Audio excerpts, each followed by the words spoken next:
Okay, so, you know how sometimes you walk away from a conversation and you're just like, Ugh, what was that? exactly, like that person have some secret agenda to drive me completely crazy? Well, this book we're diving into today, How to Deal with Difficult People, it's kind of like a superpower for those situations. Oh, tell me more. Does it give you, like, Jedi mind tricks to control people's behavior? I wish. But Yeah. no, it's actually way more practical than that. And honestly, more effective in the long run. Okay, I'm intrigued. So, what's the secret sauce?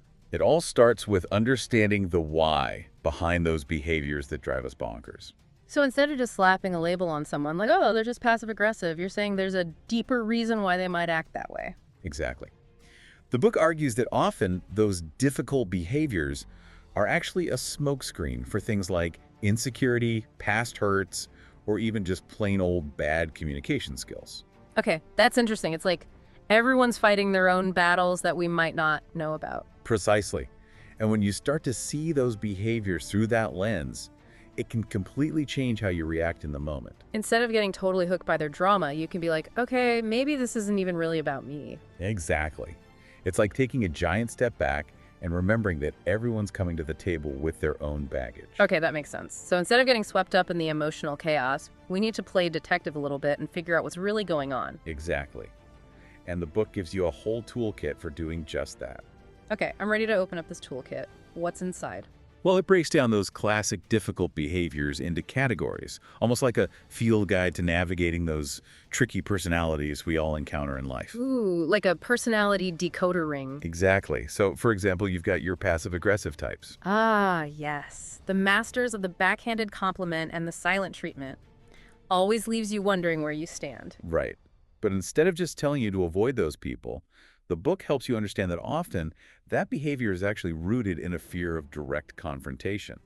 So that coworker who's always making snarky comments in meetings might just be terrified of actually speaking up and saying what they really think. Exactly. And once you understand that, you can approach the situation with a lot more empathy and even find ways to help them feel more comfortable sharing their thoughts openly. Okay, so instead of taking the bait and getting defensive, you can be like, hey, I hear what you're saying. Let's talk about this more directly. Exactly. It's about shifting the dynamic from conflict to collaboration. Okay, I like where this is going. So, besides passive aggression, what other difficult types does this book cover? Give me the highlights. Well, on the opposite end of the spectrum, you've got the openly hostile folks.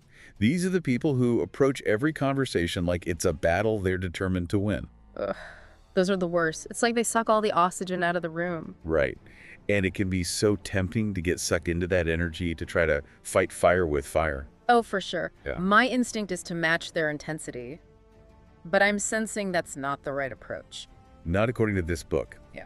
It actually suggests that the best way to deal with hostility is to stay calm, grounded, and not take it personally. Easier said than done when someone's practically breathing fire down your neck. True, but remember, their behavior is often coming from a place of insecurity or fear. So it's more about them than it is about me. Exactly. It's about understanding that their need to be right, to control the situation, often stems from a place of feeling deeply threatened or insecure. Okay, that makes me look at those situations differently. It's like their bluster is a way to overcompensate for something they're lacking within. Exactly. And once you understand that, you can start to approach those interactions with more compassion Yeah, and maybe even help de-escalate the situation. okay, that's powerful. So we've got passive aggressive and hostile. What other personality types should we be prepared for? Well, let's not forget about the control freaks. You know the type, always calling the shots, always needing to be in charge. Oh, yeah, those are fun at parties. Right. But again, the book encourages us to look beyond the behavior and understand the why. In many cases, this need to control every situation is rooted in a fear of chaos or uncertainty. So if I can create a sense of safety and predictability, maybe that can help diffuse their need to micromanage everything. You got it. It's about understanding their triggers and finding ways to create an environment where they feel safe enough to loosen the reins a little. Okay, that's really helpful. So we're starting to see a pattern here. It's all about understanding the underlying motivations behind the behavior, right? Exactly. It's like once you understand where someone is coming from, you can stop taking their actions so personally and start responding in ways that are both more effective and more compassionate. I love it, but easier said than done, right? Like, how do I actually put this into practice when I'm face to face with someone who's pushing all my buttons? That is the million-dollar question. And luckily, the book doesn't just leave you hanging. It goes deep into practical strategies for navigating those tricky situations, even offering scripts for those conversations you might be dreading. Okay, now you're talking my language. Scripts and strategies. Let's dive into those. One of the most powerful concepts the book introduces is the importance of taking responsibility for our own reactions. Wait, so you're saying it's my job to manage other people's difficult behavior? Not quite. It's more about recognizing that while we can't control how someone else acts, we absolutely have control over how we respond to them. We have more power than we think in these situations. Okay, I can get behind that. I do love feeling empowered. And that's exactly what this book does. It gives you back your power by helping you shift your focus from trying to change the other person to focusing on what you can control: your own thoughts, feelings, and actions. Okay, so less about trying to fix other people, more about mastering my own inner world. You got it. It's about recognizing that we can't control the waves, but we can learn to surf. Love that analogy. So how do we actually do that? How do we learn to surf those emotional waves when someone is really pushing our buttons? It starts with getting crystal clear on our own values. Mm. What are those non-negotiables for us in a relationship?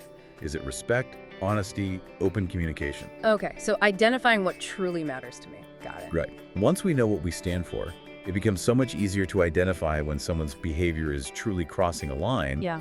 And then we can set boundaries. Boundaries. Those are key, right? Because sometimes we let people get away with bad behavior for way too long. Yes.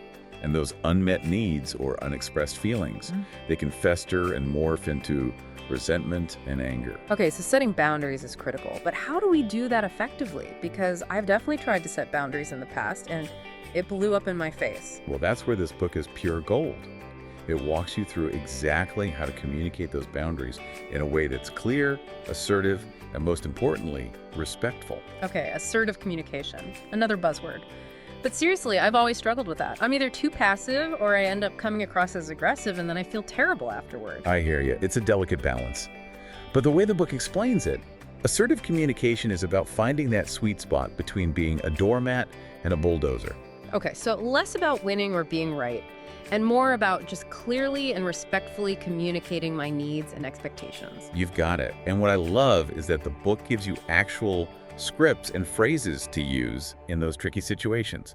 It's like having a cheat sheet for those conversations you'd rather avoid. Oh, that's brilliant. I definitely need a cheat sheet for life sometimes. Can you give me an example? Paint me a word picture. Let's say you're working on a project and someone on your team consistently misses deadlines. An aggressive approach might sound a little something like, "You're always late. This is unacceptable." Been there, said that, regretted it instantly. Right. An assertive approach is much more about clearly stating the impact their actions are having on you and the project. So something like, "Hey, I noticed the deadline for your part of the project has passed. Can we touch base on where things stand? I'm happy to help in any way I can to get us back on track." Okay, that sounds so much more approachable. It's direct, but not accusatory. Exactly. You're not attacking them, you're simply stating the facts and offering a solution. This is making so much sense. I can already see how these communication tools could be game changers in my own life. And the best part, it's not just about work relationships. These strategies work in all areas of life, with family, friends, even that cashier at the grocery store who always seems to be having a bad day. This is amazing. But let's be honest, sometimes those communication strategies, even the most brilliant ones, they don't always work, right? Like, what about those people who just seem to thrive on conflict, the ones who are always looking for an argument? Oh, believe me, the book addresses those folks too. And it Yeah. gets really tactical in those chapters. Tactical, I like the sound of that. Tell me more. Well, it delves into the art of de-escalation, how to recognize those subtle cues that someone is getting agitated so you can adjust your approach accordingly. Oh, you mean like when someone says, "I'm fine," but their voice is practically shaking with anger? Precisely. The book calls that leakage, when someone's true feelings leak out in their nonverbal communication. And it gives you a whole crash course in reading body language so you can become a master at recognizing those cues. Leak. I love that term. It's so much better than passive-aggressive eyebrow raise. Right. And by learning to recognize those signals, you can often de-escalate the situation before it even has a chance to blow up. Okay, this is fantastic advice, but I do want to make sure we touch on another type of difficult person that often gets overlooked, the passive ones. You know, the ones who are chronically indecisive, conflict avoidant, and kind of leave you feeling like you always have to take charge. Ah, yes, the masters of, I don't know, what do you want to do? You're reading my mind. I have a feeling the book has some wisdom for navigating those dynamics as well. You are so right. They can be tricky to navigate, and it's easy to fall into that pattern of like making decisions for them or just taking on more than our fair share because it feels easier in the moment. Ugh, yes.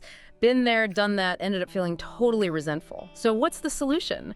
How do we deal with the passive folks without turning into their personal cheerleaders or like their boss? Well, the book emphasizes the importance of setting crystal clear expectations up front. Like, instead of saying, let me know if you need anything, you could be more specific and say, I need your input on this by Friday afternoon so we can keep the project moving. Okay, so less ambiguity, more directness. Got it. But what about those times when someone is just chronically indecisive? Like, even with clear expectations, they still manage to stall and second guess every decision. Right. Sometimes it goes beyond just needing clear expectations, and the book really dives into that. It talks about how often that indecisiveness actually stems from a fear of making a mistake or disappointing others. Oh, wow, I never thought about it like that. So it's not about them being lazy or difficult, it's about them feeling insecure. Exactly. And when we can come to the table with that understanding, it can completely shift the dynamic. Like, instead of getting frustrated, we can actually find ways to support their decision-making process. Okay, so how do we do that?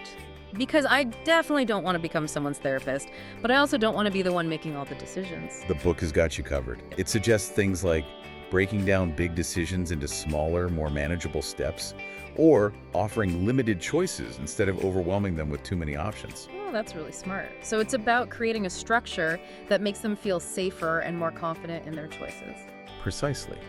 And sometimes it's simply about acknowledging their fear and letting them know that it's okay to not be perfect. Like reminding them that we all make mistakes and that it's how we learn and grow. I love that. It's about creating a more supportive and forgiving environment, not just at work, but in all our relationships, right? Absolutely. And you know, what's really cool, the book doesn't just write these passive individuals off as difficult. Yeah. It actually encourages us to recognize their strengths, because often these are the people who are incredibly thoughtful, detail-oriented, and great listeners. Oh, for sure. They bring so much to the table when they feel safe enough to share their gifts. Exactly. So it's about finding ways to leverage those strengths and create a more harmonious and productive dynamic. Okay, so we've talked about passive-aggressive, hostile, controlling, and passive individuals. I'm sensing a pattern here that it's really not about putting people into these boxes, but more about understanding the nuances of human behavior, right? You hit the nail on the head. This book isn't about slapping labels on people, but about giving us the tools to navigate those complexities with more grace and compassion. I love that. It's like we're all just trying to figure this whole being human thing out, and sometimes we stumble along the way. Exactly. And speaking of stumbling, sometimes we encounter those personalities where even the best communication strategies and all the empathy in the world just might not be enough. You're talking about those impossible personalities we hinted at earlier, right? The ones that leave you questioning whether you accidentally wandered onto the set of a reality TV show. Exactly. And what I appreciate so much is that the book doesn't shy away from acknowledging that sometimes, despite our best efforts, certain relationships might just be too toxic to salvage. Okay, that is both terrifying and completely liberating to hear. Because sometimes it feels like we're supposed to be able to get along with everyone, right? Right. Like it's a personal failure if we can't find a way to make it work. Huh. But the book really challenges that notion. It reminds us that we have a responsibility to ourselves to protect our own well-being, our own energy. It's about setting those healthy boundaries we talked about earlier and recognizing that sometimes the most loving act we can do for ourselves is to walk away. You got it. And that is not always easy, but it's often necessary. So let's dive into some of those impossible personality types, because I have a feeling our listeners can relate. Yes. Lay it on me. Who are these characters we need to watch out for? Well, one category that really resonated with me is what the book calls the critical impossibles. Yeah. These are the people who just can't seem to find anything positive to say about, well, anything. They're like those friends who critique every restaurant you suggest, even if they're the ones who pick the place. Oh my gosh, yes. I know the type. It's like their default setting is to find flaws, always pointing out what's wrong, what could be better, who messed up. And it's so draining, right? Because no matter how much you try to please them, to meet their standards, it's never enough. It's like trying to fill a bottomless pit. You pour all your energy into it, and it just disappears. Exactly. And that's why the book stresses the importance of minimizing contact with these folks when possible. I know that can be tough, especially if it's a family member or someone you work with closely, but it's about protecting your own mental and emotional well-being. So it's not about cutting them out of your life entirely, but more about being mindful of your own energy and limiting your exposure to their negativity. Got it. Think of it like managing your social media feed. You unfollow accounts that bring you down, right? Same principle applies here. Okay, I'm liking this analogy. It's about curating our own emotional ecosystem. So we've got critical impossibles. Who else is on our impossible list today? Well, let's talk about the persistently negative folks. These are the ones who always seem to find the cloud in every silver lining. No matter how much good is happening around them, they somehow manage to turn the conversation toward doom and gloom. Oh, the Debbie Downers of the world. Like, you could tell them you just won the lottery, and they'd find a way to make it about taxes or the inevitable downfall of civilization. Precisely. And it's interesting. The book talks about how their negativity can actually be contagious. Oh, for sure. It's like their pessimism starts to rub off on you, and suddenly you're questioning every decision, worrying about things that might never even happen. Exactly. And the book stresses that arguing with them or trying to force them to see the positive is usually a lost cause. It's like trying to convince a cat to take a bath. Been there, it doesn't end well. So what's the alternative? How do we deal with negativity without letting it suck us into that vortex of doom and gloom? Well, the book suggests a really simple but powerful technique. It's about acknowledging their feelings without engaging in a negativity spiral. Okay, so like instead of trying to cheer them up or offer solutions, you just say something like, that sounds really frustrating. Exactly. It's about validating their experience without getting pulled into their drama. And then you can gently redirect the conversation or excuse yourself if needed. So it's about setting those boundaries again and protecting our own energy. Absolutely. You can be compassionate without becoming their therapist or their personal cheerleader. That's such an important distinction.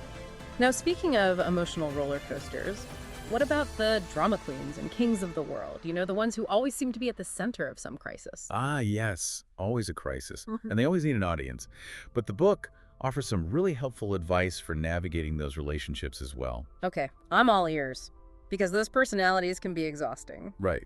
But it all starts with recognizing that we have a choice in how we respond. Meaning we don't have to get swept up in their emotional whirlwind every time. Exactly. We don't have to offer solutions. We don't have to take sides. We don't have to get pulled into their narrative. Okay, that's really empowering. So it's a similar approach to the persistently negative type, right? Acknowledge their feelings without becoming their personal problem solver. You got it. Sometimes the best thing we can do is simply listen, offer a kind word, and then gracefully excuse ourselves from the conversation. I'm starting to see a theme here. It's about setting boundaries, protecting our energy, and recognizing that we can't control other people's behavior, but we can control how we respond to it. You're getting it. It's about recognizing our own agency in every interaction.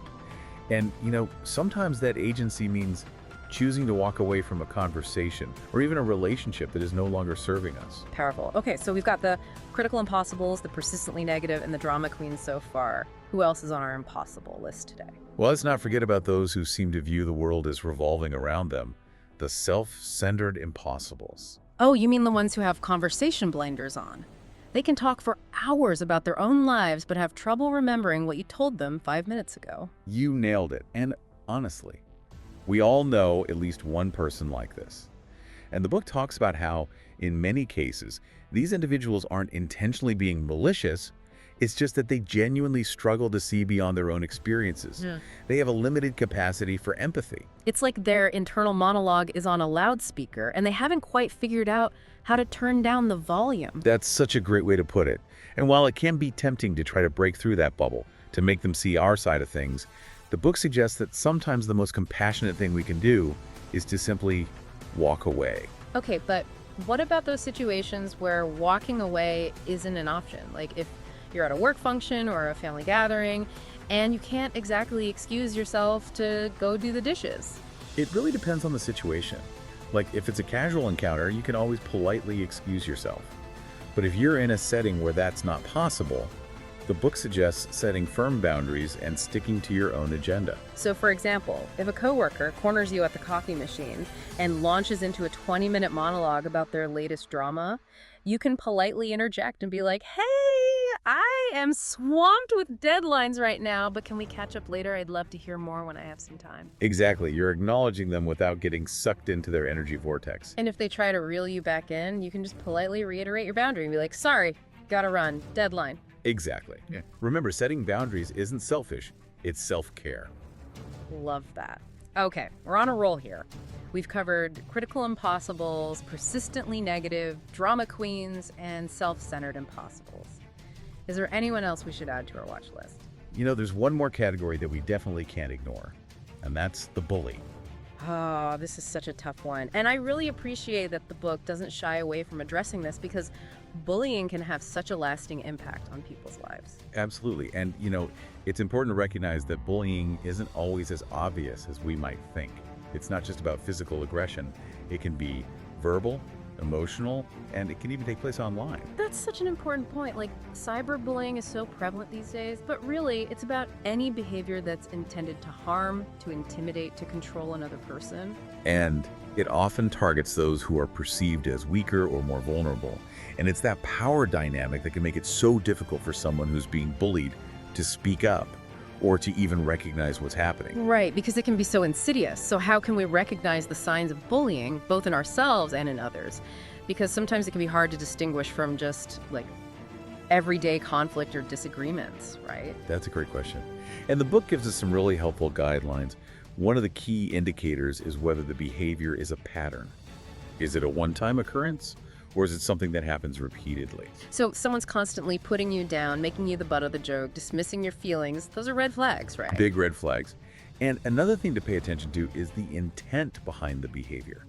Like, is it meant to be playful teasing, or is there a malicious undertone?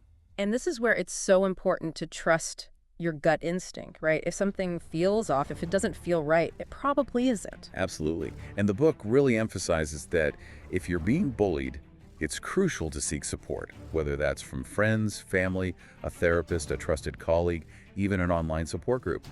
You don't have to go through this alone. So important. And I think it's equally important for those of us who witness bullying to speak up, even if it feels uncomfortable, even if we're not sure what to say. I completely agree. Silence only empowers the bully. We have a responsibility to create a culture where bullying is not tolerated, and that starts with each of us speaking up and supporting those who are being targeted. Beautifully said.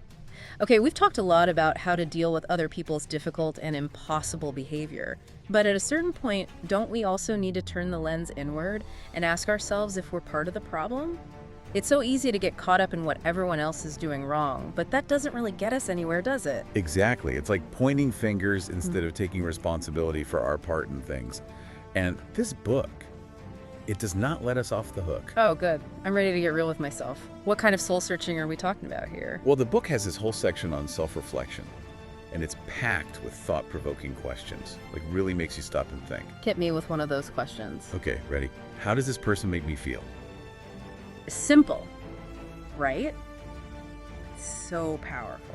Wow. Yeah, it's like we can get so caught up in the stories we tell ourselves about a relationship, the shoulds, the expectations, that we forget to just check in with our own gut and be like, how do I actually feel when I'm around this person? And it's not about blaming ourselves, right? It's about just being really honest about the impact someone has on our energy, our well-being. Totally. Because if being around someone consistently leaves us feeling drained or deflated, well, that's a sign that maybe something needs to change. Exactly. And the book gives us permission to make those changes, even if they're difficult. Like, sometimes we need to create distance, set stronger boundaries, or even walk away from a relationship that's no longer serving us. That's both empowering and kind of scary at the same time. Right. Because we're so conditioned to believe that we need to make things work with everyone.